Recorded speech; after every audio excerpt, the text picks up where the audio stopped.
Well, welcome to the Ocean Studio here as part of the Yawa vlog. My pleasure to be with you. We're also here with the Wookiee. I've got Asher at my feet, so we've got a full cast of characters. Rich at the controls today. Thank you for listening. We're going to return to the conclusion. We're now just past the halfway mark, and the uh, beautiful psalm or song that Dode wrote. This is part of his restoration, where he is acknowledging that God has been kind to him, has chosen to favor him, and he's back in good graces with Yahweh and ready to commence the mission at hand. I think we're doing a little adjustment here of the angle on our camera so that I guess we had a slight mishap, but hopefully it's good now. Anyway, we're going to return in the midst of the ninth Mizmor. It's beautifully written. One of the things that we learned when we were last year, I think it was on Friday midday, was that uh, Dode said that he was celebrating the death of a son, and we were having a heck of a time trying to figure who that might be and why he would do that, because he, of course, cried uncontrollably over the death of Absalom, even though that was something actually to be celebrated. Absalom was a horrible son and led a terrible coup against his father, and it just he needed to go. Um, uh, Dode was very sad, as he would naturally expect him to be, with the death of his firstborn son. The son that lived to be an adult was also killed, but that was such a tragic situation. Would never celebrate that. He was killed because he had raped one of Dode's daughters. Son, I mean, involved in incest, raping a daughter. A double mistake. So he would not have celebrated that. And we know that there'd be no way that he would celebrate the death of the child that he had initially through Bathsheba when it was stricken and died within weeks of birth. So we were scratching our heads saying, gosh, this is really unusual for him to be celebrating the death of a son. But the son that whose death he's celebrating can only be one of two individuals. It's either he's celebrating his own in the sense of he's going to offer his Bashar body as the Passover lamb, and he recognized that as the Son of God, that is an exceedingly worthy thing to do and absolutely worth celebrating. But he's not speaking of himself in first person here. So while that's interesting symbolically, uh, it's more likely that he is celebrating the death of the son, second unto him, if you will, who is giving his life on Teruah. Again, his physical body is not offering his soul. His soul will live on, as did Dode's when he fulfilled Passover. But he is celebrating the life of Yada, his adopted father, actually, who has been so instrumental in his recovery, as we are learning through the 31st Mizmor or Mashal of Proverb, and as we'll learn through all of the Proverbs. And of course, are being reacquainted with that reality through the 89th Mizmor, which is spectacular in this regard. So I think that's what he's celebrating, because he not only was instrumental in helping Dode recover, but also instrumental in offering his life at a important time that there is a mortal remnant of Yisrael ready to accept Dode upon his return. So let's just talk a bit about who Dode is, about who will be there when he returns, and why all this matters before we reconvene in the psalm. There is such clutter in the world today, largely as the result of religion, such that almost no one, I would say there are far less than 1,000 people on the planet, and the number could well be into the very few hundreds who know and accept Yahweh's pronouncements that it's Dode, who the world calls David. It's just a mispronunciation of his name. It's Dode. He is the Messiah. And when there is a discussion of a Messiah of any import with God, it's Dode, period. End of conversation. There are no others. Which means that there could not have been a Jesus Christ. There's no mention of a Jesus in any prophecy. There's no mention of a Christ in any prophecy.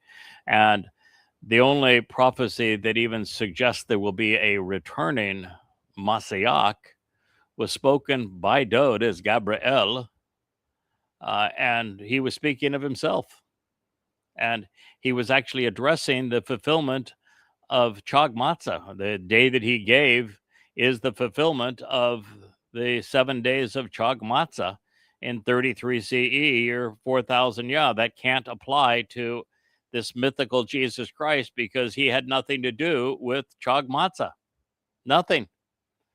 And if you don't understand Chag Matzah and you make no mention of it, then it can't be you. So there is no Jesus Christ. It's all a product of identity theft. It's Dode is the Messiah. There's this myth that if you were to ask who's the Son of God, and 90% of people would offer Jesus. Even if they're Muslim, they'll recognize the claim that Jesus is the Son of God. But that's not true either, not according to God. According to God, he's only one man that he overtly states is important to recognize as his son. He calls him his Bakor, firstborn son, and he says, he is my son, I am his father, 3 times. All 3 times he names him. Even when we read in Yashaya that a child will be born, a son will be given, the name that's ascribed to that son is right there in the text, staring you in the face. It's Dode. There was no Jesus as a son of God. It's Dode.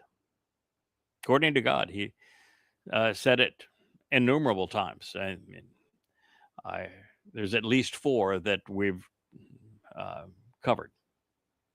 And he says it of no one else. Likewise, according to God, the chosen one is Dode. The king who is returning is Dode.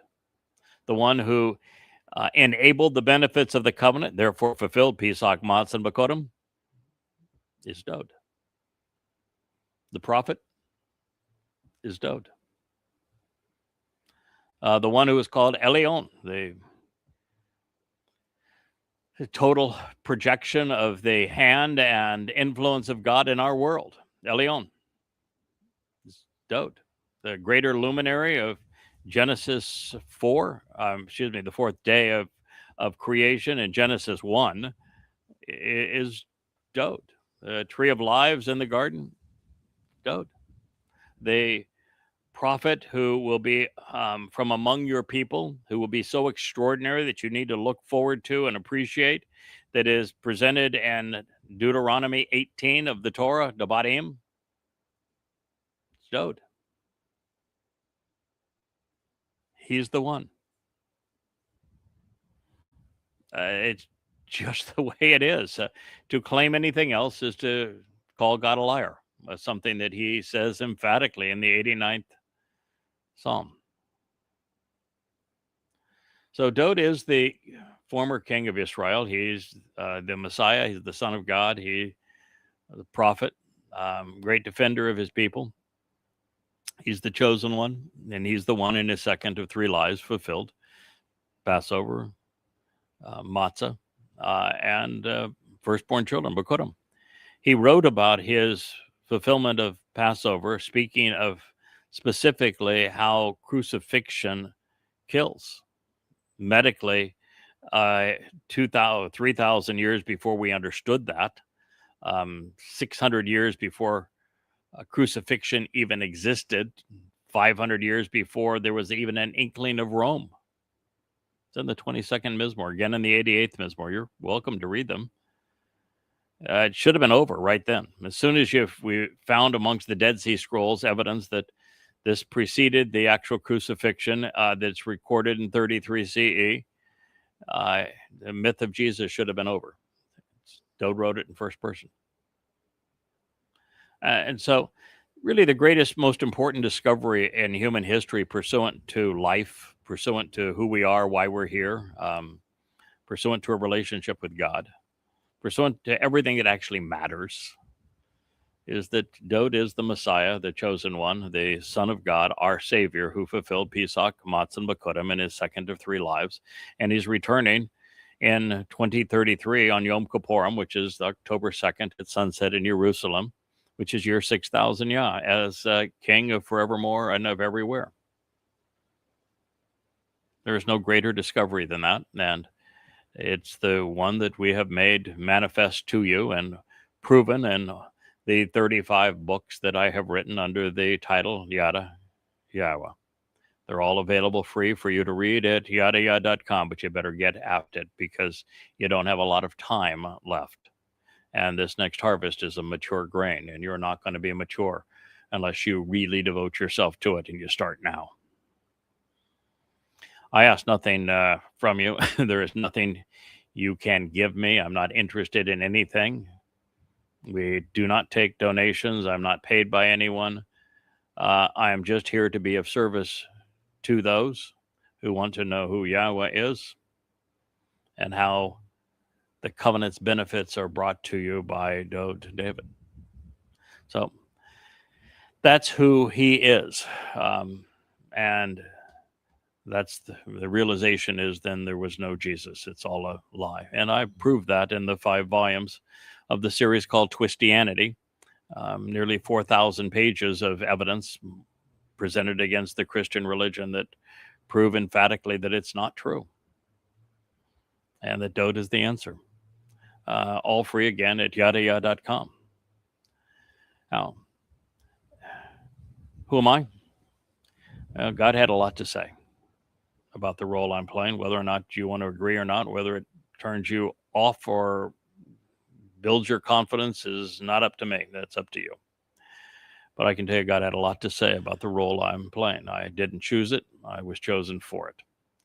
And it's everything from Nakar and Nakri, which is observant foreigner, to Choder, which is the limb of the tree that serves as the tree of knowledge, reestablishing the access to the tree of lives in the garden. He is presented as the voice of God. He is presented as the Bashar, the herald. He is presented as Yada, as one who knows. And there's upwards of 100 descriptive titles pursuant to him. Throughout, God speaks of him as the final Zeroah that is going to cultivate these 2 remaining harvests. He is the Adama Parah who will lay down his life on behalf of the remnant of Yisrael on Teruah, September 24th of 2033, just 10 days before Dode's return with Yahweh. He happens to be the fellow that reintroduced Yahweh's name and proved that it is pronounced Yahweh. Again, 35 books, all free, all for your perusal. They are there in PDF and page turner formats at yadayah.com. They're free to you. We won't even track whether or not you've been to the site. We don't ask for your email. We ask for nothing from you. You're free to come and go as you would like. You can even buy the paperback books royalty free at Amazon. All your option. That's who I am. Now, who are you? Are you someone who is actively involved in what we're doing, such that you can claim to be part of the covenant family, that you have been observant, you've paid attention to what God has offered, what he has asked in return, you understand and have accepted the 5 terms and conditions of the covenant, you have attended the invitations knowing exactly how the fulfillment transpired for Pesach, Matzah, and Bakodim, so that you receive the benefits of the covenant. You're anticipating the Shavua harvest because you are mature in your standing with God. That you're one of those who listens, who reads the books, have read them, most of them, certainly many of them, some of them of you many, many times through, that you're ready for that harvest. And how many of you there are, not my business to know. It's just determination in that regard, and I look forward to seeing you on the Teruah harvest, because, well, we've got a lot of work to do, and I'm excited about the team that I know is committed and that is aware of exactly who Yahweh is and what He expects of us and what He wants to achieve. We're ready to roll up our sleeves and go to work, if you will. One of the things that I want to make clear, however, is that there is no magic formula here. There's no Cliff Notes version. There's no making this easy. I was talking to Rich just before the program, and he was bemoaning some of those now who haven't read a book in years and listen on and off during programs, but really make very little contribution. And what they want is to be spoon-fed. They want to be brought up to speed. They want definitive answers on things like, which Shavua is it going to be? What do I need to do to prepare? And I don't even want to know. I want to proceed like we'll get as much as we possibly can done between now and May 22nd of this year. If there's not the imposition of a Islamic State carved out of the heart of Israel by this time as a result of the malfeasance of either the United States or Israel in attacking Iran, that leads to them suing in some form for some kind of settlement, and it ends that way, or the petrodollar demands it, then we're going to be Teruah of the following year, which is Shavua of the following year, which is the 11th of June of that year. I'm going to do everything I can to have the stamina to continue, and there's a lot to do over the next year plus 100 days, if that's the case, or we'll have as much done as we can over the next 100 days, and then rejoin the effort come Passover in 2030, so that we can broadcast the message really in supernatural fashion from the Temple Mount in Jerusalem over 3.5 years, leading to the Teruah harvest and to the return of that mortal remnant of Yisrael, and our work to cause them to do a better job living up to God's expectations as we return to the garden and have an opportunity to serve as mentors and teachers for that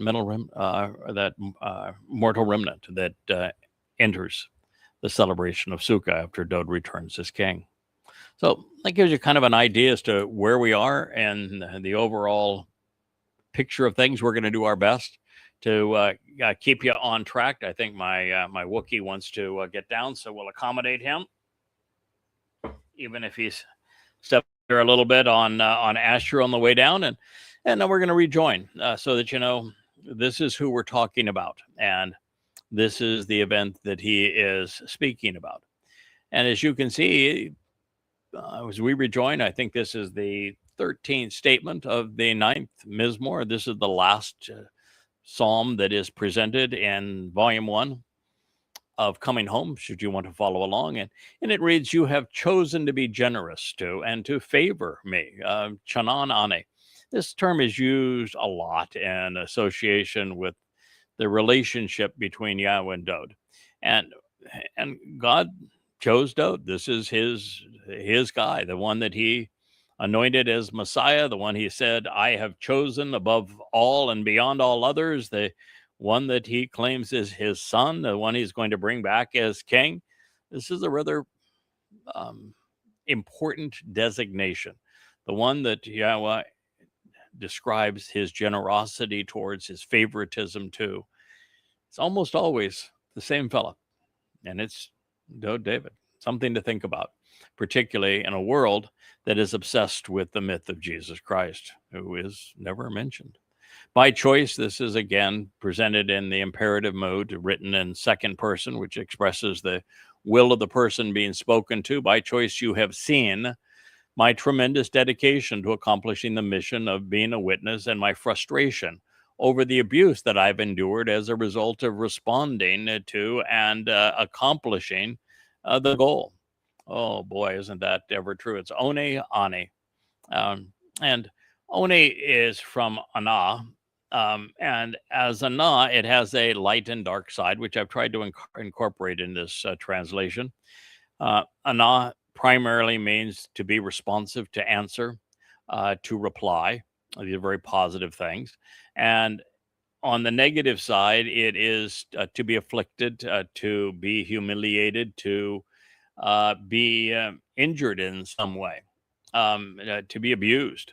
And so Dode had volunteered to be injured during Pesach, with his body serving as the Passover lamb, to be abused in the sense that he was willing to carry our guilt into hell, into Sheol, on matzah. And he was replying and saying to God, I'm going to do this. You know that I'm committed to answering your call in this way. And I know you're pleased with my dedication to accomplishing the mission and serving as this witness and getting this done in response, and knowing how difficult it's going to be. And the biggest difficulty of all of serving as the Passover lamb and then carrying our guilt into hell on matzah was the response of his people. Paul, as a Jew, created the myth of Christianity to rob Dode of everything that he had accomplished and even all of his titles. And Rabbi Akiba did the same thing with Bar Kokhba.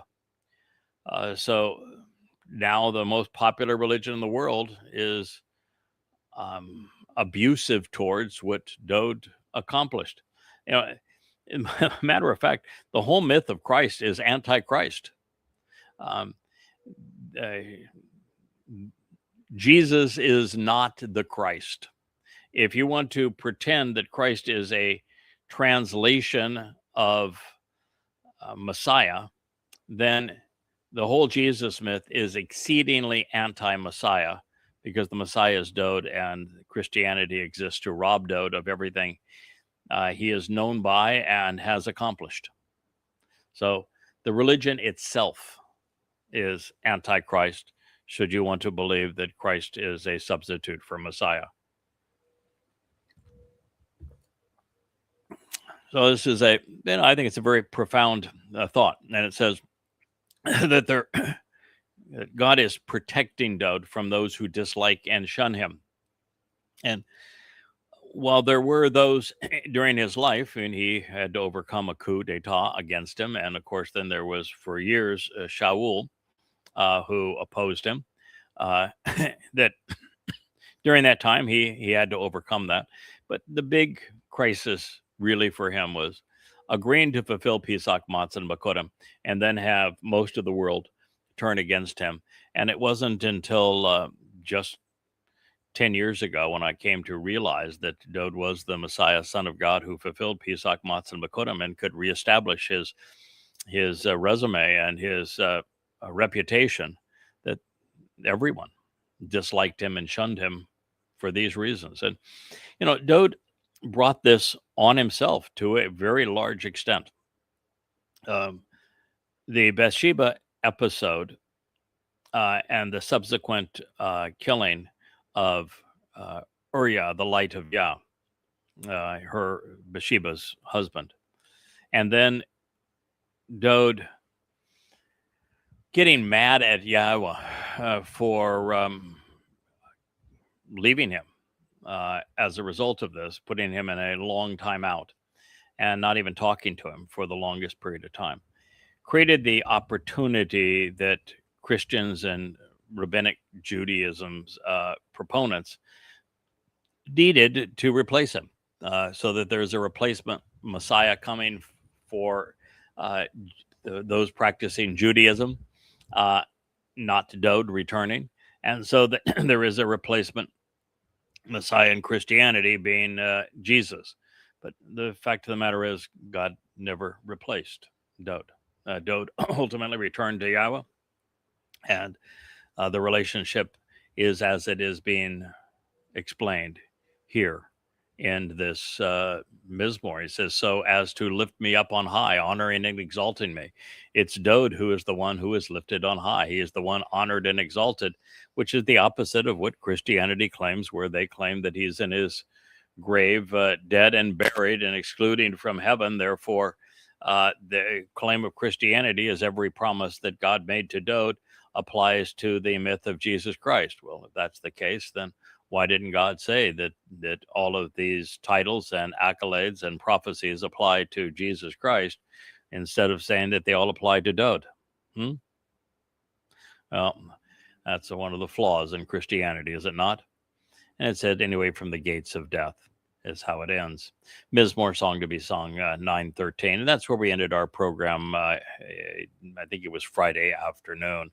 So as we continue on, the next statement reads, as a result, I have chosen to recount and to proclaim, providing a written record of all of your superlative accomplishments and adorable characteristics, and a song of appreciation within the gates of the environs of Zion, of the signs posted along the way.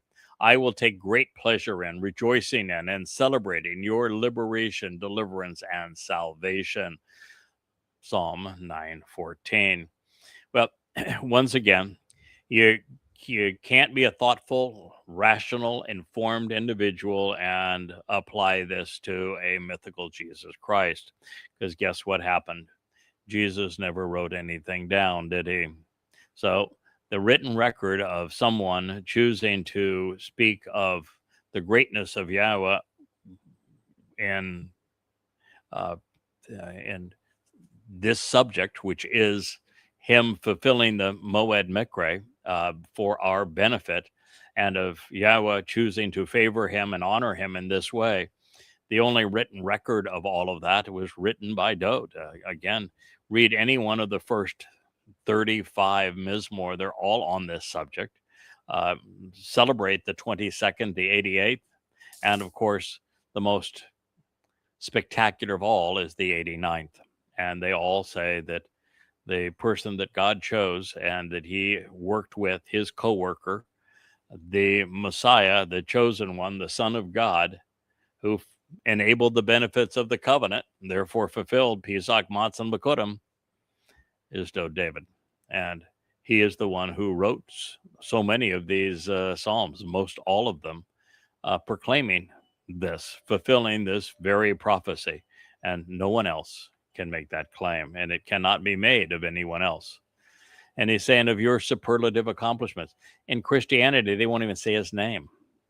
In Judaism, they won't even say God's name. How can you speak of God's superlative accomplishments and his adorable characteristics and a song of appreciation if you erase his name? It's Dowd.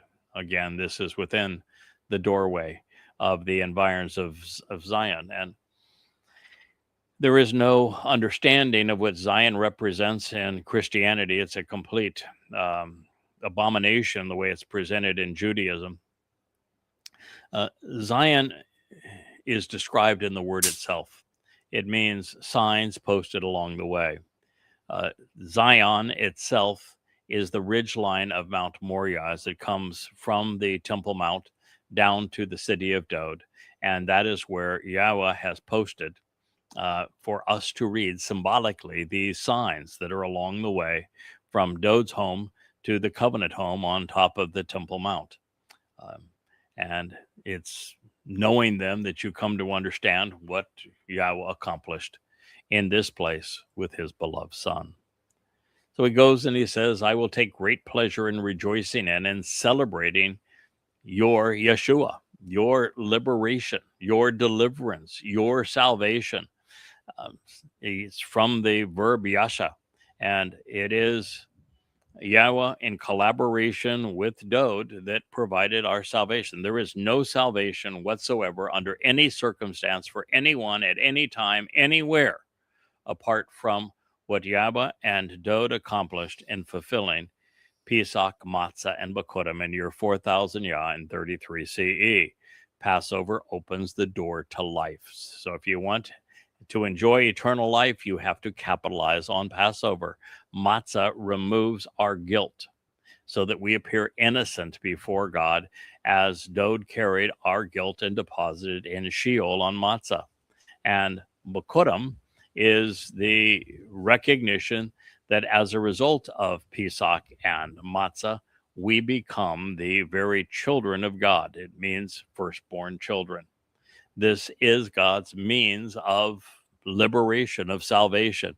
It continues through Shabuah, which is a harvest of standing grain. It's upcoming.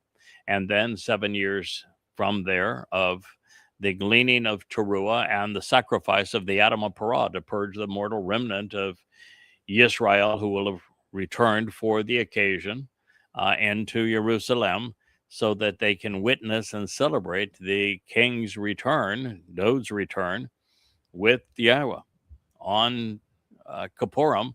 And then the earth is transformed into the conditions experienced in Eden, and we have 1,000 years to enjoy the garden and learn from our prior mistakes to see the proper response to God modeled so that we earn his respect, and that he then can liberate us from the constraints of our physical bodies and this planet, and we'll go off and explore the universe.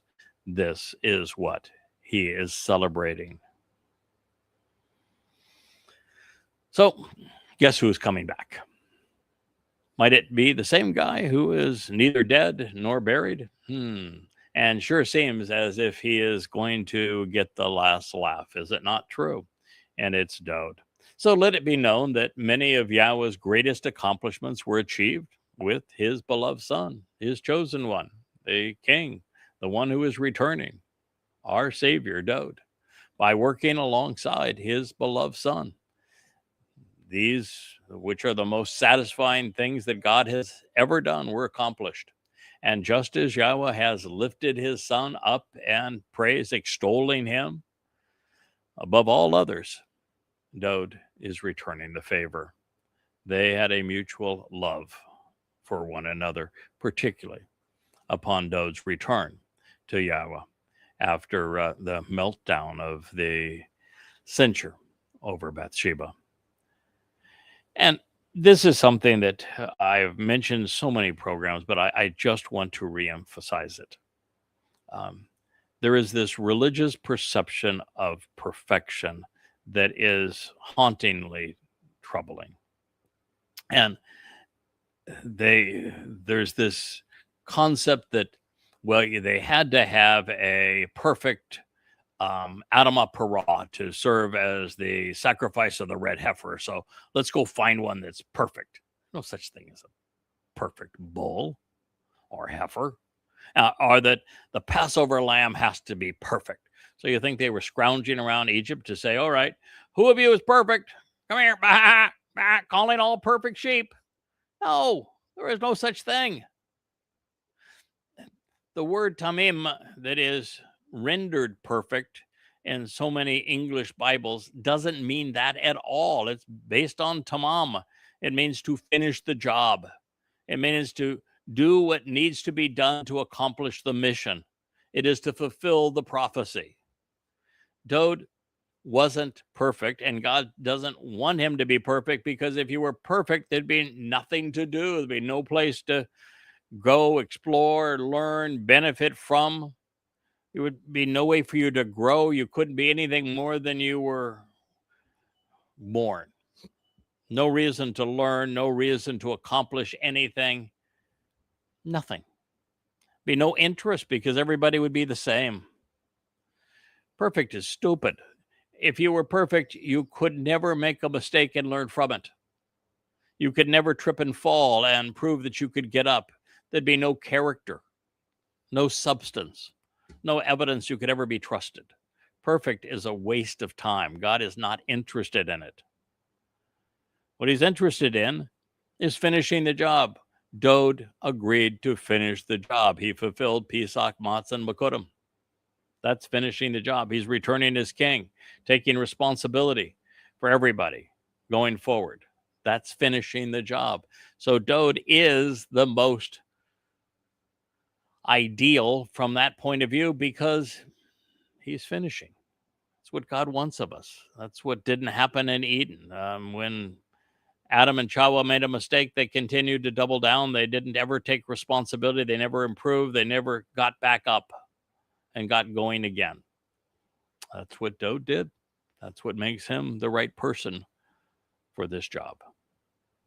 And so when Dowd returns with Yahweh, he's going to be focused on the business at hand. He is going to be there to model what it is to be a child of God. His lyrics and his life will continue to serve as a living testament to all that Yahweh intends for his children. Wonderfully imperfect from the beginning, Dowd's example exists as proof for us that the Torah's guidance is what makes us appear so innocent before God. No, it can't be improved. It's God's way, and thus not ours to alter. This is his plan. And Dowd and he together collaborated to make it so. It's ludicrous to dismiss it, an abomination to change it as it's changed in Christianity and Judaism. Don't do that. Listen to what God said. Capitalize upon it. Don't change it. Now, this will all transpire within proximity of Zion. There is no merit, therefore, to the Vatican, or should there ever be antagonism towards Zionists. God's blessings were not transferred to Christians or Americans, and they will never be. Well, Dowd has been delivered from death and freed from guilt. The same is not true with the religious. So this being the case, it literally is impossible to justify the absurd notion that the benefits to Israel, the promises to Israel, were somehow transferred to a Gentile church. Not only is there no statement suggesting that, not even one hinted at it throughout the Torah, prophets, and Psalms, God expressly says exactly the opposite. So here we are. The Gentiles, the people with different ethnicities within religious and political affiliations based upon pagan practices, essentially non-Israelites, with an aversion to Hebrew, who congregate together and act like zombies. They will have sunk down, and have been embedded into the pit of destruction, which they have fashioned into a trap.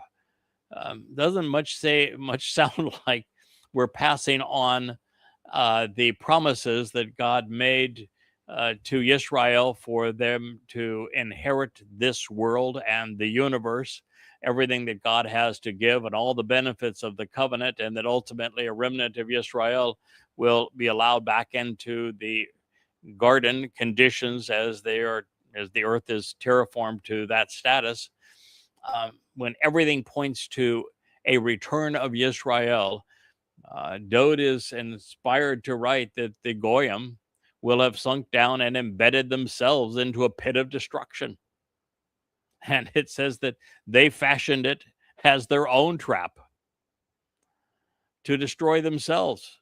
And then they concealed the evidence that it was a trap. Their feet and their every step are captured in it. And this is the nature of Christianity and, as well as Judaism. It's a trap for the unthinking. It's so easy to disprove both religions. I've written 10 books doing so. I mean, I have pounded 1,000 nails into the coffin of Christianity and 10,000 into the carcass of Islam. No one knows and understands the myth of Jesus or of Allah, the idiocy of the Quran or New Testament better than I do. I'm here to say I prove it. Go read either Twistianity, the 5 volumes, or the 5 volumes of Goddamn Religion, free at yadayah.com if you don't think I'm telling you the truth. I know the nature of these lies, and I have exposed and condemned them. And I did so for your benefit, because you cannot approach God. You cannot capitalize on anything that Dode has offered or that I am sharing with you. You can't be part of the covenant. You cannot enter heaven unless you come to know what it is that I have learned. And that's why I offer it freely to you. So this is a blanket statement, which means that most Gentiles will descend into the pit of destruction, their own souls either incarcerated or annihilated. As such, the 3 leading Gentile belief systems, Christianity, Marxism, socialist, secular humanism, if you will, and Islam, are nothing more than enticing traps for billions of souls. Supporting them makes one an accomplice to murder if the advocacy is premeditated. Listen, I'm not saying that most believers are going to hell. I think most believers in Christianity, Marxism, socialism, and Islam will just, their souls will cease to exist at the end of their mortal lives. But those who act upon those religions, who promote them, who use them to promote all means of anti-Semitism, and who attack Yahweh and his Torah and his people, that's why hell was built. It's not a place of torture, but it's a place of eternal incarceration, which it'll be well deserved. You will have dug your own grave, to quote the king. So according to God, the most popular traps for human souls are of man's doing, something that the leaders of these popular religious and political institutions have crafted to seize control of the masses, depositing them in a way that impoverishes them. Yahweh is also revealing that the heads of these institutions have kept their intentions secret, that they have acted in a clandestine manner, such that they are not only deliberately deceiving those who believe them, as was the case of Paul and Peter in Christianity, Akiba and Maimonides in Judaism, and Muhammad and Islam. They realize, all of them, that if the truth were known, they would have no followers. And as a matter of fact, during their lives, Muhammad was almost always alone, and virtually no one believed him. The few that he attracted at the end were attracted because of the promises of lust in this life and the next, and of booty in this life and the next. And they were in it for money and sex, not because there was something in the Quran that sounded intelligent, because almost everyone that listened to Muhammad rejected him. The same thing was true with Paul. Everyone who heard Paul, according to his own writings, rejected him. So it's something to think about, huh? Yahweh is not only the antithesis of the gods that men have fabricated in their own image, he is remarkably different and vastly superior. Yahweh has become recognizable and knowable. Yada, Yahweh. What this says. Yada, Yahweh. It's the title on the cover of every one of the 35 books I have written. It's the name of the website. Yadayah.com will take you to Yada, Yahweh. Yada means to know, to be familiar with, to recognize, to acknowledge. Yahweh is God's one and only name. Yada, Yahweh. By the means to exercise good judgment and resolve disputes. The way that you come to Yada, know, recognize, acknowledge, respect, and understand Yahweh is by mishpat, by exercising good judgment and making intelligent decisions. Um, in Rabbinic Judaism, they'll tell you that it's not a mishpat, which would be to ponder the implications of the instructions uh, pursuant to making intelligence decisions. A shafat is a judge. It's the process of deciding, of, as I say, of exercising good decisions. And the prefix means to ponder the implications of that. They will tell you that a mishpat, which they'll spell differently just because they don't like Yahweh's approach to words, is a law or rule that they have somehow come to impose on Jews. But it's not the case. These are instructions that you should consider. And if you think about them rationally, they will lead you to Yada Yahweh. I chose to be logical, systematic, thorough, and my close examination and careful consideration of Yahweh's testimony, deriving what I could from the Dead Sea Scrolls and correcting the Masoretic where the Dead Sea Scrolls testimony was not extant, and removed all of the diacritical markings and therefore the religious malfeasance as well as religious definitions, so that you could Yada Yahweh as I have come to know Yahweh. That is the purpose of the yadayah.com website and all the books there. And the process that I used was mishpat. I pondered the implications of making rational and logical decisions, which I then acted upon and engaged in, Ashah, which is exactly what this says. You yada Yahweh by making informed decisions and then acting upon them and engaging in what you have learned. Go where the words lead is the best example of that. Those guilty of being wrong, he says, Rasha, those who are misled and who mislead, the mistaken, who are religious and fraudulent, are ensnared by the deeds of their own hands. They meditate and reflect on this. The nature of religion. The religious use their religious slogans to justify their religion. When you tell them that, listen, Paul admitted he was demon possessed. He committed virtually every rational fallacy there is in his letters. He never once quoted his claimed caricature of Jesus Christ, never once quoted him, which means he couldn't represent him.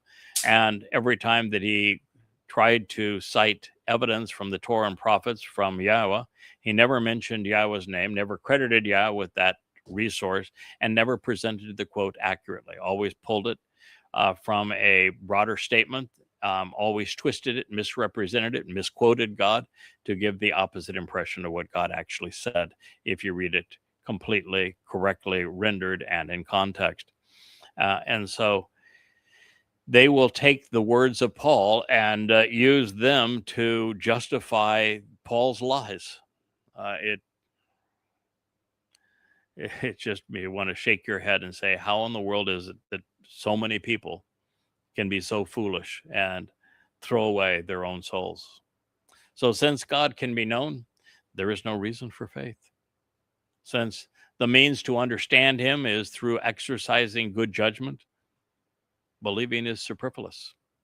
Therefore, even if they were 1% right, which they're not, but let's just pretend they were, still a counterfeit. And that would be the nature of Judaism and Christianity. It's a counterfeit of what God said. You know what a counterfeit bill is worth? Jail time. Beyond all of this, Yahweh is stating that he is best known by the way he has chosen to resolve the kind of disputes which separate men and women from him, which is through his mikra, his invitations to be called out and meet, Pesach, Matzah, B'Kodim, Shabbat, Teruah, Kippurim, and Sukkah. He is revealing that he planned and then personally acted on these appointed days. Therefore, our quest to more fully understand and then capitalize upon his involvement in the 7 mikra, validated. It is by seeing what God has done for us that we find ourselves in a relationship with Him. Men, on the other hand, are trapped by their own devices, according to Dode, and he's right. Religions are a snare designed to control the unwary, causing those who are caught within them to be deprived of life and liberty. And that's what Yahweh intends, but not what religion does. Claiming to have been appointed to serve God, religious institutions deprive their converts and believers of what God is actually offering, all of them. Those guilty of religious malfeasance, Dode would continue, of Russia, those who are invalid, fraudulent, and unethical, will be turned away unto Sheol, along with every Gentile nation and institution which disrespects God. Psalm 9:17. You know, you have ultimately three choices with what I'm sharing with you. You can choose to ignore it. You can continue to believe in Christianity, Islam, socialism, MAGA-itism, whatever it is that trips your trigger. You can be a conspiratorialist. And at the end of your life will just be squandered and your soul will dissipate into nothingness. You were given free will, you were given a neshama conscience, you were given the opportunity and you blew it. And so there's no reward and there is no penalty for you. Your soul simply ceases to exist. Or two, you can choose to promote your religion over the Word of God or your politics. You can be one of those keyboard jihadists on X or on Facebook or on Instagram, and you can condemn the very Word of God. You can condemn me for speaking for God. There's plenty of people that are doing that. But those who are guilty of such malfeasance, who are invalid, who are unethical, who are being deceitful, who are flat out wrong, well, according to this inspired text, they have turned themselves away from God such that they are headed to Sheol. You know, we look today, we saw a woman who is preoccupied with trying to slander me, who I don't even know, never did know, never met. And yet that's consumed her. And when she started posting just despicable things, and then was supported by a psychopath that decided that she would also make that her life's mission to beguile anyone who would follow her. They've gone back dark again now. And she started supporting this psychotic woman. You know, I spoke out. I said, you know, what they're saying is untrue, and they've written themselves into a terrible position. But the fact is, they shouldn't be concerned with what I have come to think of their despicable, diabolical, appalling actions, their unethical behavior, because God's laid it out. They're going to Sheol. They wrote themselves a ticket directly to Sheol. I can't change that. I don't want to change that. They can't change it now. It's over. There has to be a consequence, and there is, for getting in the way and speaking against those that God has chosen, not only to fulfill his plan of salvation, but to convey it as well. God told us quite some time ago in the Torah that he was going to choose people and speak through them, and that he was going to designate and make known those he was going to communicate through, and told you a lot about this job that I'm doing now and that Dode has done as well. And so you can ignore us. Your soul will dissipate into nothingness. You can fight us, and you have earned an express ticket to Sheol, just as this says. Or you can trust what we're saying. You can go and read the books, You can listen to these programs. You can do your own validation. You can grow in knowledge and capitalize on it and end up in the covenant and in Shamaim with God, with heaven. That's your choice. 3 options. Which you choose is up to you. Now, this says that every Gentile nation and institution is responsible for leading people to Sheol because they disrespect God. So every Gentile institution and nation that would be labeled for disrespecting God would be those that erased his name: Judaism, Christianity, Islam, socialism, the MAGAs are all disrespectful of God. They've all led people away from Yahweh, away from Shamaim, and to Sheol, hell. So the subject here is defined as Rasha, a word which describes a prevalence of widespread criminal enterprise engaged in religious malfeasance. God uses Rasha to depict those who are wrong, both inappropriate and revolting, evil and wicked, corrupt and corrupting. The Rasha are misled and misleading in return. They are invalid, fraudulent, and unethical.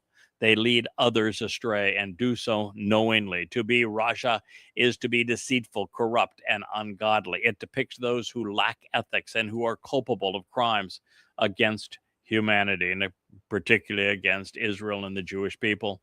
They are opposed to what is right. They have done and spoken things which are not only inappropriate, but they are confusing to the point that they are condemnable.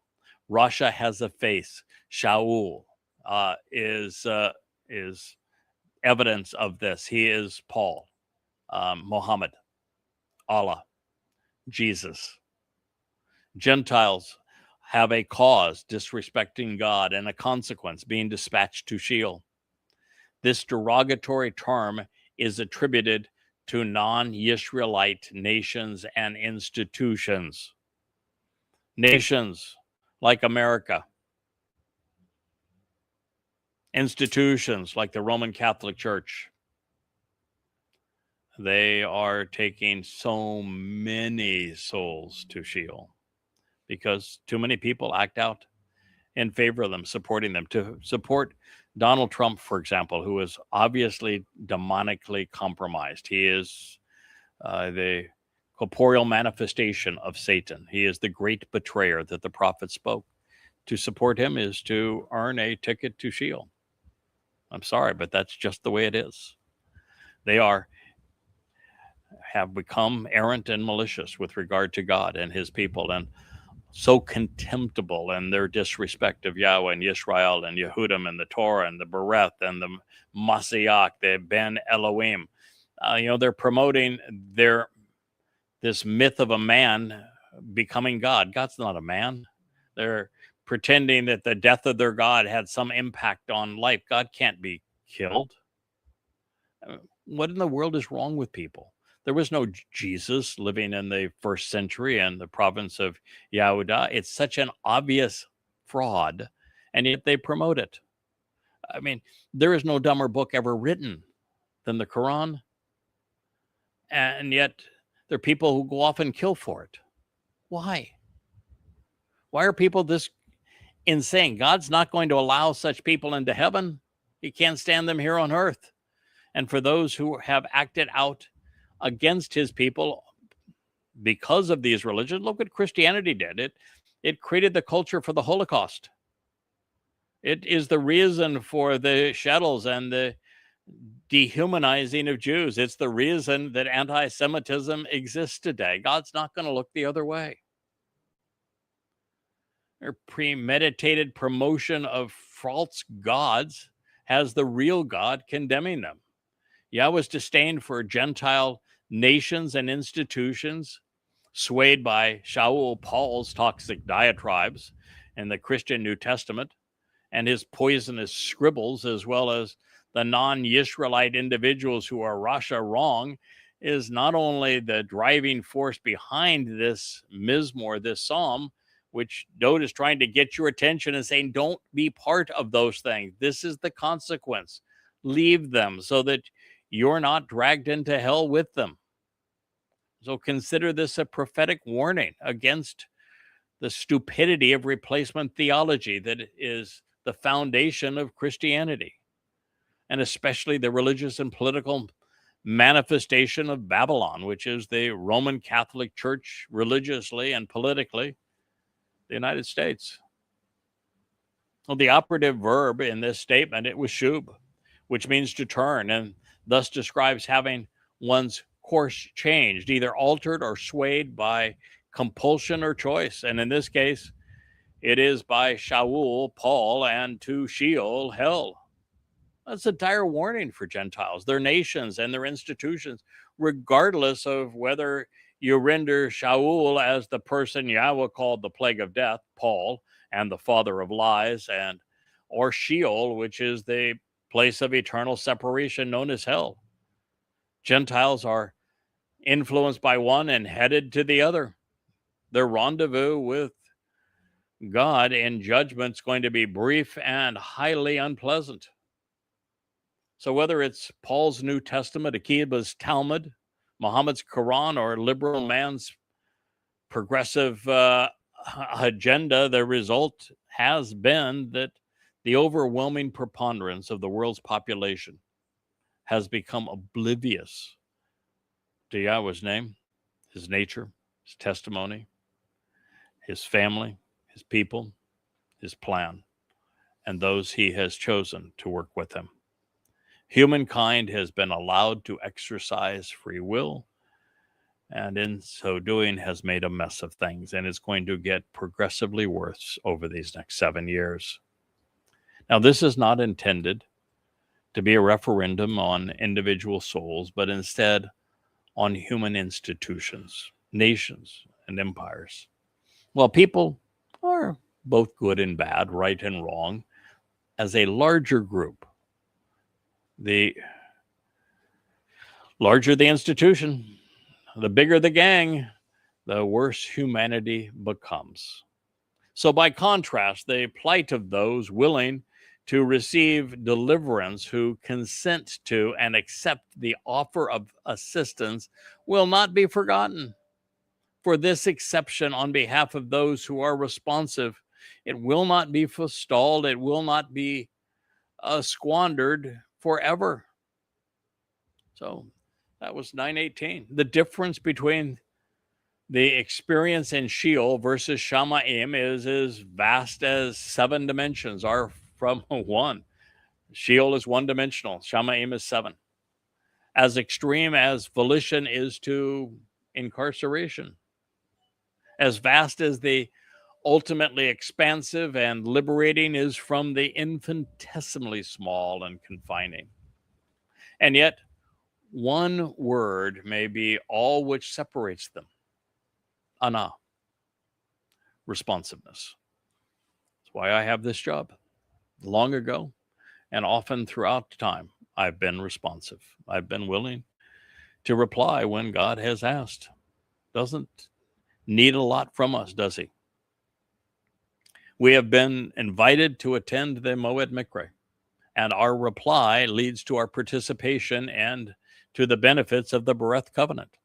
Collectively, our answer to them, to the Bereth and to the Moed, opens heaven's door. And it does so for the Ibonim, those willing and desirous of accepting such assistance. This perspective on the Torah's central theme has long been forgotten, indeed squandered, lost under the onslaught of religious edicts and laws. But this will not always be the case. Soon, there will be a revival of expectations and a time of responsiveness.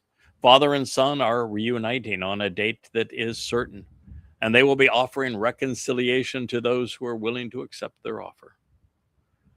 All of this will play out on the greatest show on earth on Teruah, leading to their return on Kippurim. One of the most interesting internal studies of Jews, particularly at the time Christians and Judaism were fermenting, involves the Ebionites who were mentioned in this last statement. They're ethnic Jews who base their identity on Ebonom, which is being responsive. We know very little about them, but what we do know is subject to considerable religious malfeasance. To their credit, they were resolutely Torah observant, and they recognized that Hamashiach had come to fulfill Passover, Pesach. And as a result, they were overtly hostile to Peter and Paul. They rejected everything these men wrote and said. They are the only reason that we have some record of what Dowd, as the Messiah and as the upcoming Passover lamb, revealed during the Sermon on the Mount and later during the Olivet Discourse.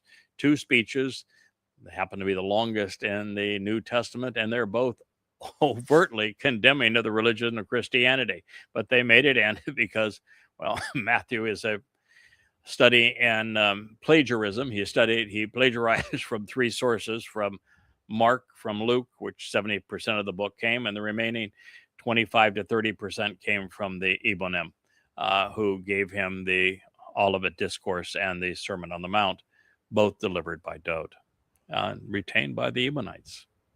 And this is because, well, they were largely right. They were opposed to almost every other faction in the Jewish community. And while viciously and relentlessly attacked by Shaul Paul as Judaizers, ultimately it was Rabbi Akiva who destroyed them for being opposed to his creation of rabbinical Judaism and for protesting against the false Messiah of Bar Kokhba that brought Jews to their knees, caused the diaspora, and was responsible for the land being renamed Palestine.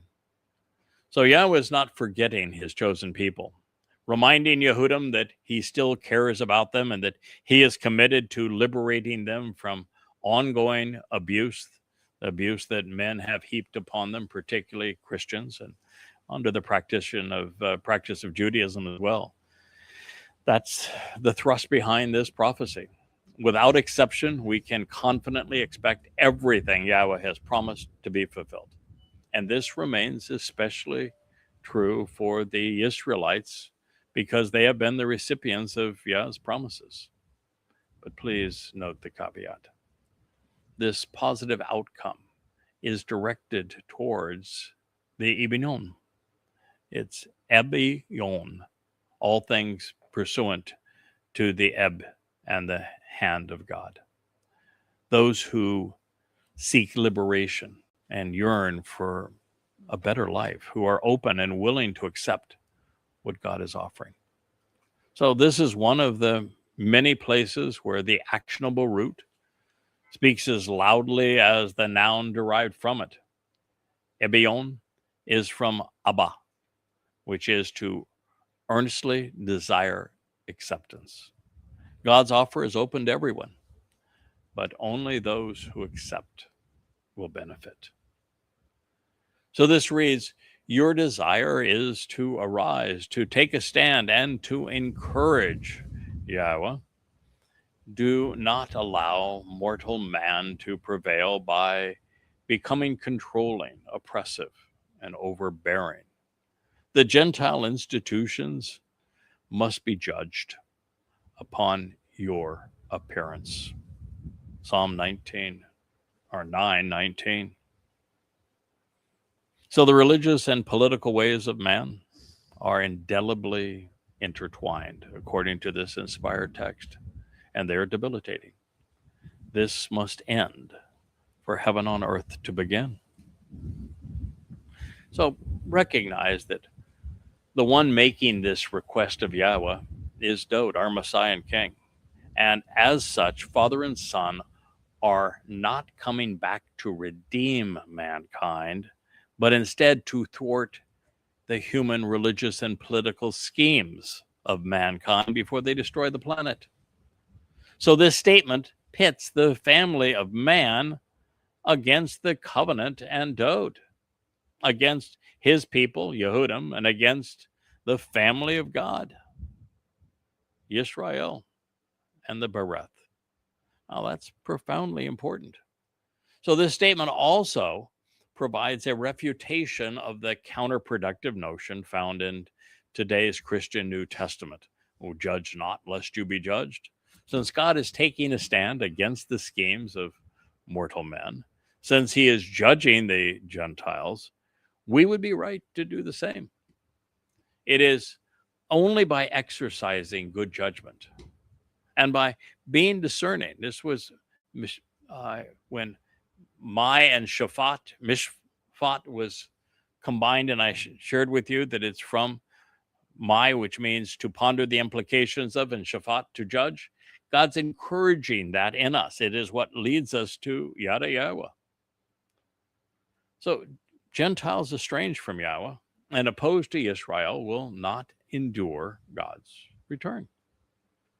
Whether they be counted among Christians, Muslims, or socialists, conspirators, or caste-imposing Hebrew or Hindus, they will be seen as an impediment to peace upon his return for his people. As part of Goyim nations and institutions, they remain estranged and will remain so. As mere mortals, they will not survive. The Messiah is clearly not amused by their religion or their politics, their militaristic stance, or their conspiratorial ways. He would ask of Yah, it is my choice and your decision to constitute and impose upon them a sense of dread and fear of the disconcerting revelation, Yahweh, that the Gentiles realize that they are mortal. Please pause and reflect upon this. Psalm 9:20. In a way, Christians have been right about one thing all along. God is coming for their church. It's just that he's going to annihilate it. There are only two ways to get out of this life alive, one good, the other bad. Those whose souls are not extinguished will either spend eternity in Shamaim with Dod or in Sheol with Shaul. They are either Sadak right or Rasha wrong. So prior to composing these translations, I was unaware that the initial Mizmor were all written prophetically of Dod's role in the fulfillment of the Moedim, from Pesach to Sukkah to the last days. That between Kippurim and Sukkah, there will be a time of conflict. Actually, I think it's mostly going to take place on Teruah. Between Yehudim and Goyim. In fact, that 7 years of conflict begins this Shabuah, the 22nd of May of 2026, and continues through Teruah, the 24th of September 2033. It's going to be dreadful. And it's going to be very contentious. Jews against Jews and Yehudim against Goyim. And many are going to die. And the banner of chaos is going to be waved by none other than Donald Trump, who is the corporeal manifestation of Hasatan. This is religion and politics against the very covenant that God intended. So that's the conclusion of the 9th Mizmor. So as our custom has been throughout this process, let's reconsider Dod's statements without interruption, and that'll be the close of our program. It begins to the enduring guide and everlasting director upon the death of a son, a Mizmor, a melody and lyrics of Dod, the beloved. I express my appreciation to Yahweh with my whole heart and my best judgment. I want to recount in writing all of your wonderful deeds and amazing revelations. Yes, the son that will offer his life makes it possible for Dod to return as king with Yahweh, taking place on Teruah as the Adamah Parah, just 7 years from now. And that is what he is celebrating. It's one of the great events in the history of humankind, and Dode wants to express his appreciation for it. And he wants to recount it, which he is doing now in writing. I will rejoice and jubilantly express my admiration, celebrating with you. I want to sing to your godly name. This is important because Dode is the one who is offering to fulfill Pesach with his Bashar body and then fulfill Matzah entering Sheol to remove our guilt with his Nefesh soul. And through this enormously courageous and compassionate act, Dode is also realizing that he did not act alone, that there will be another. And he is celebrating the fact that that other restores his resume, restores his reputation, makes it possible for him to return as king, works to assure that there is a mortal remnant to be there when he returns, that there will be a homecoming. And he is giving credit and showing his appreciation for that. With the turning away of my enemies, those with animosity and rancor towards me, they will stumble back as they were expelled from your presence. During Teruah, when all of this takes place, Yahweh is going to rid the world, the entire planet, of those in opposition to Yisrael, to Dode, to Yahweh, to Yehudim. Means that all traces of the religious will be gone, the conspiratorial, the anti-Semitic, the overtly political. For you have acted upon and engaged in my decision-making process regarding my means to resolve disputes and my ability to judge between and distinguish between right and wrong. You have established the approach to the seat of honor and authority, and you have rendered the right decision and have judged fairly, being rational and just. That seat of honor is Dode's throne. It's the mercy seat of the Ark of the Covenant. It's going to be as brilliant as the sun upon Dode's return with Yahweh. You will rebuke and recommend and reprimand, convict and censure the Goyim Gentiles. You will, in a moment in time, expel and exterminate those who are misleading and mistaken, the guilty and wrong. This certainly doesn't give much room for a Gentile church, does it? This says that the Goyim are wrong with their institutions. Therefore, the Roman Catholic Church, which is the largest of them, is wrong. Therefore, nations of Gentiles, like the most powerful would be the United States, currently the economic engine of the world would be China, the most successful at weapons of war today would be Russia. It says that they're all wrong. These nations are going to cease to exist. They're anti-Yahweh, as well as the institutions of Judaism, Christianity, and Islam. There's nothing wrong with the ethnicity of Goyim. It's their institutions. It's their nations that have been so hostile to Yahweh, to Yisrael, to Yehudim. Their names and designations you will have blotted out forevermore, including their testimony. There will be no New Testament, no Gospels, no Zohar, no Talmud, no Quran, no Communist Manifesto, no political agendas or platitudes. All gone. All of it has to be wiped away for Yahweh to reestablish the conditions that existed in Eden over the entire earth for us to celebrate 1,000 years of camping out together. As a result, the adversary will cease and be finished. He's going to be incarcerated and held accountable beginning on the 24th of September of 2033 as part of the festivities of Yom Teruah. All in a state of ruin, deserted and wasted forever. Additionally, you will uproot and destroy cities and shrines and temples such that the remembrance of them ceases to exist.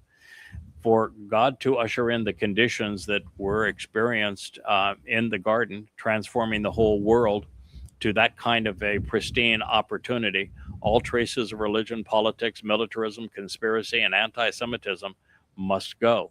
That is what's being said here. You can count on it. 7 years from now, there won't be a trace of Christianity, Judaism, Islam, Marxism, socialism, communism, MAGAs, none of it, conspiratorialism. It's all gone. So then, Yahweh, he lives forevermore, establishing the eternal dwelling place for his seat of honor. His seat of honor is Dod's throne. It's the mercy seat of the Ark of the Covenant. On behalf of those who exercise good judgment regarding the way to resolve disputes. 9:7. If you want to be among the few who are considered covenant, who enter Yahweh's loving embrace, then you will need to benefit from that seat of honor. You need to know whose designation it belongs to and how it is prepared for your arrival, with the smattering of the blood of a bull and a goat on it. And who is that bull? Who is that goat? You need to understand these things and capitalize upon them if you're going to benefit. Then he himself will execute judgment on this perverse and confused world, doing so correctly and fairly, judging the nations and the people who are religious and political in a straightforward and equitable manner, in conformance with the established standard. Mizmor 9:8. There will be accountability. I mean, you can, as I say, do one of three things with your soul. You can allow it to continue to be misled by social media, by politics, by conspiracy, by religion, and your soul will cease to exist when you die, which will be within the next 7 years. You can choose to oppose what I'm saying, or oppose me, oppose Dod, oppose Yisrael, oppose Yahweh, and work on behalf of some political agenda, militant agenda, conspiratorial agenda, or religious agenda. And your soul will be sent to Sheol for eternal incarceration. Or you can accept what we're sharing with you. Recognize that Dod is the Messiah, the Son of God, that Yahweh is God's name, that he has one covenant, and that covenant has 5 conditions and 5 benefits, and the benefits are delivered through your attendance and response to the Moedim. You need to know what those things are and how to capitalize upon them. And you can listen to these programs and learn that, or go to yadayah.com and read the books. Again, not trying to sell you anything. They're all free. You can choose to capitalize and benefit from them or not. It's totally up to you. Therefore, Yahweh exists as a safe and secure place to dwell for those who have been harassed, afflicted, and slandered. A safe and secure place of refuge as troubling times approach. Those troubling times, this is Mizmor 9:9, begin in just 100 days. Then those who know and acknowledge Yahweh, your name, they will trust and rely upon, because indeed you have not and will not abandon or forsake them. You will never abandon those who seek to know you, Yahweh. If you want to Yada Yahweh, then you should go to yadayahweh.com. Seriously, it's pretty straightforward. You want to Yada Yahweh, know Yahweh, then go to yadayahweh.com, or the short version of it is yadayah.com. It means to know Yahweh. That is all we're trying to do. We're trying to familiarize those who are not religious, who are not overtly political, who are not conspiratorial, who are not antagonistic towards Jews or towards God, and who are not overtly militaristic. We are trying to provide the information you need to Yada Yahweh. Again, what you do with it is up to you. My job was strictly to share it with you, to come to know it, and to provide the answers should you want them. Yadayah.com. Should you want to sing, or you should want to sing as a result to Yahweh, who establishes a dwelling place on Zion among the signs that are posted along the way. Of your own volition, choose to report among the people and family what he has done. You're not going to be part of this covenant if your goal is, I won't be saved. Tell me what I need to do to be saved. And then expect somebody to spoon feed you what you need to know. It would be totally counterproductive and inappropriate. Those people who say, well, just tell me what I need to know. No, I'm not going to do that, because then you might act upon it and be a deadbeat that would make eternity worse for the rest of us. God's not trying to save everybody. I'm not trying to save everybody. Listen, I'm fine with the idea of there being 100 people that enter Shamayim in the seventh dimension. God would be fine with that. It's making sure that the people that are there, the souls that are there, know who Yahweh is, love his name, adore his son, appreciate what his son has accomplished for us, appreciate the sacrifice that are manifest through and the benefits of the 7 Moedim. They love and enjoy everything associated with that Bereth covenant. And as a result of being observant, closely examining and carefully considering the things of God, they have responded and made a contribution. They're not deadbeats. They don't have a sense of entitlement. They're not dependents. They're making the covenant better. They're making the relationship better. They're making the world a better place to live in by acting, by engaging, by doing.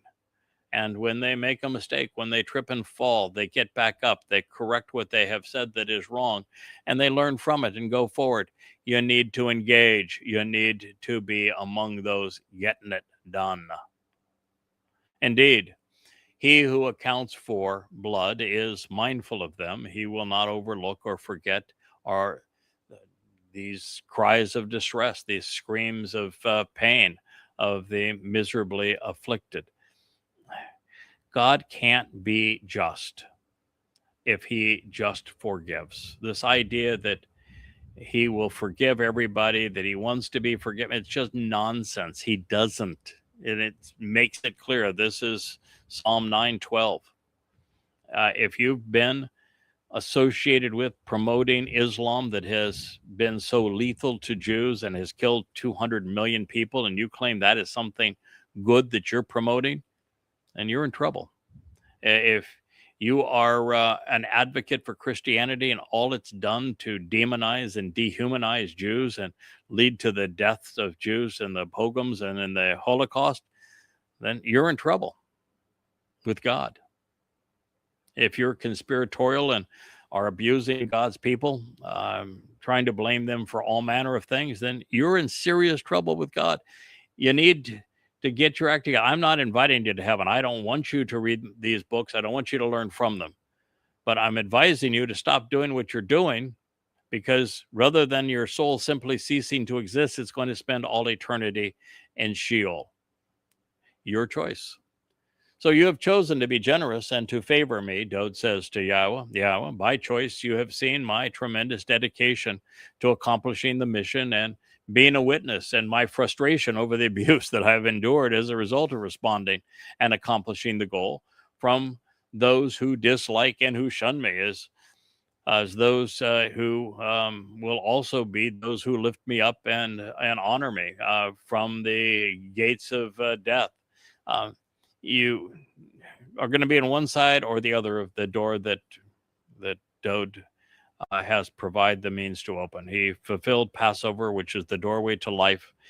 You can accept what he did by knowing what he did and appreciating the purpose of Passover and Dowd's fulfillment of it, and therefore renouncing the myth of Christianity and of the mythos of Judaism and of Islam, and accept what Dowd did. Benefit from it, capitalize on it, and you're on the right side of that door of life. Also acknowledging what happened on Matzah, because it's even more important than becoming immortal on Pesach, because you will be immortal, but unfortunately on the wrong side of that door if you don't have your guilt removed from you. So he's celebrating the benefit and also acknowledging the opposite, that there is a line drawn in the sand, and it was drawn with blood on Passover as the first day of Chag Matzah. As a result, I have chosen to recount and proclaim, providing a written record of all of your superlative accomplishments and adorable contributions, and a song of appreciation within the doorway of the open environs of Zion, where these signs are posted along the way. I will take great pleasure in rejoicing and celebrating your liberation, deliverance, and salvation, which they accomplished in a collaborative effort. The Gentiles will have sunk down and have been embedded into the pit of destruction which they have fashioned. What is the most popular Gentile institution in world history? The Roman Catholic Church. What's the most powerful Gentile nation in history? It was Rome, and now it's the United States. They have dug a pit of their own destruction, which they have fashioned into impoverishing and the destructive trap of disinheritance, which they have concealed. Their feet, their stance, and their every step are captured in this trap that they have made. Mizmor 9:15. Yahweh has become recognizable. He is knowable. There is Yada, Yahweh, by means to exercise good judgment and then engage based upon it. You can Yada, Yada, Yada, Yahweh, by exercising good judgment. Reading the books at yadayah.com. That's why they're there. That is what this prophecy is speaking about. And then once you have read them, then engage, Asha, act accordingly. Those guilty of being wrong, those who mislead and are misled, are ensnared. They're controlled by the deeds of their own hands. They have done this to themselves. Ponder the implications, 9:16. Those guilty of religious malfeasance unto Sheol, they will go, along with almost every Gentile nation and institution which disrespects God. What is the largest Gentile institution? May I remind you again? The Roman Catholic Church. What's the next largest? The community, the Ummah of Islam. What's the most powerful Gentile nation? Well, it was Rome, and now it's the United States. They all disrespect God. They won't say Yahweh's name. They won't acknowledge that it's Dod, who is the Son of God, returning King and the Messiah, who is our Savior. By contrast, the flight of those who receive deliverance and who act upon this liberation and assistance, who are responsive, yearning for better, the Ibiom, where they will not be forgotten. For this expectation on behalf of those who are responsive, Anah, they will not be forestalled. They will not have their lives squandered. Your desire is to arise, to take a stand, to establish, encouraging, while providing validation and proof. Yahweh, God, provided proof of his existence and his inspiration of the words that I am reading through prophecy. You should know that. You should capitalize upon it.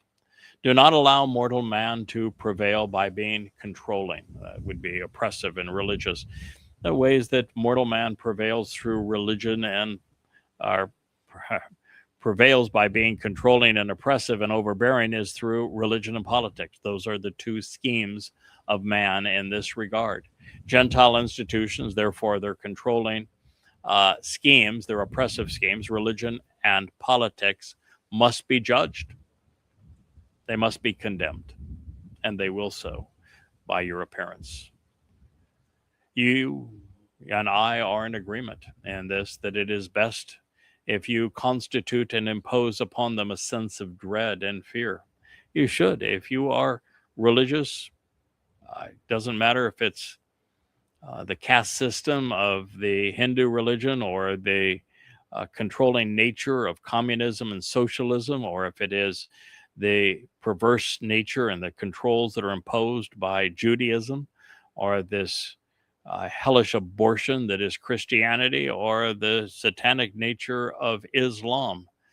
If you are an advocate for one of these, you should be in dread, fearful of the realization that is born out of this instruction that Yahweh is providing, that the Gentiles realize that they are mortal, they are just men, and their souls will not continue. Pause now and reflect on this. From beginning to end, it is one consistent story, and it all exists for a single purpose, which is to call us home.